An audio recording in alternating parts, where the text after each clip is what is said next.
Mahkam bol. Çarçak kaldı.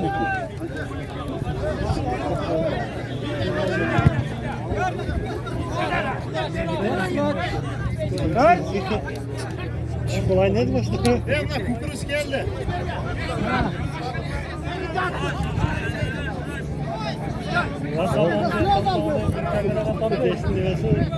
Buraya kadar köşküm oldu mu?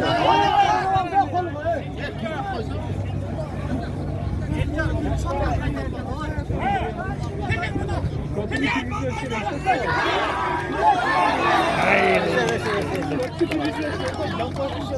Yok,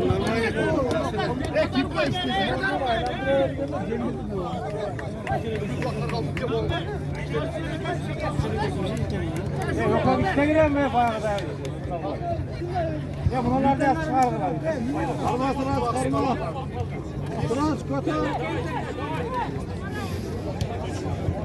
O zempirin tatlı başa alıyor.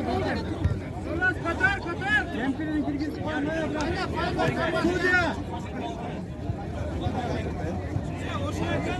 Давай Cengiz. Koncet kesene mi? Koncet mi? Pamela çizdi Pamela. Bana da ısrar. Size Cengiz.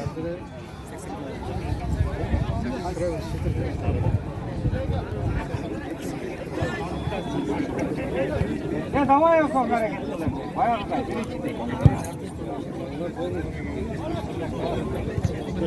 Onu öyle çalın. Ha, hem ha.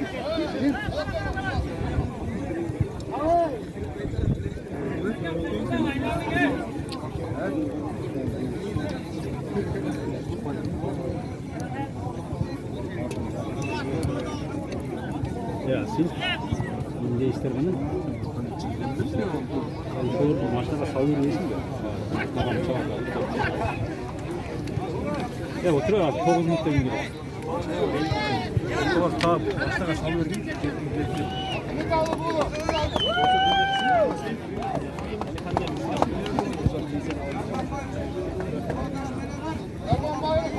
Arif ne oldu Arif? Tamam. Tamam.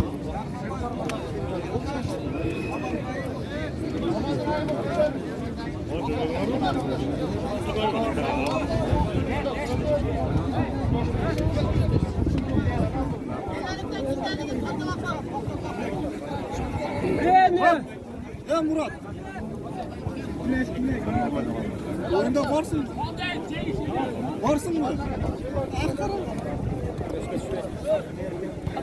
Niye aldın abi?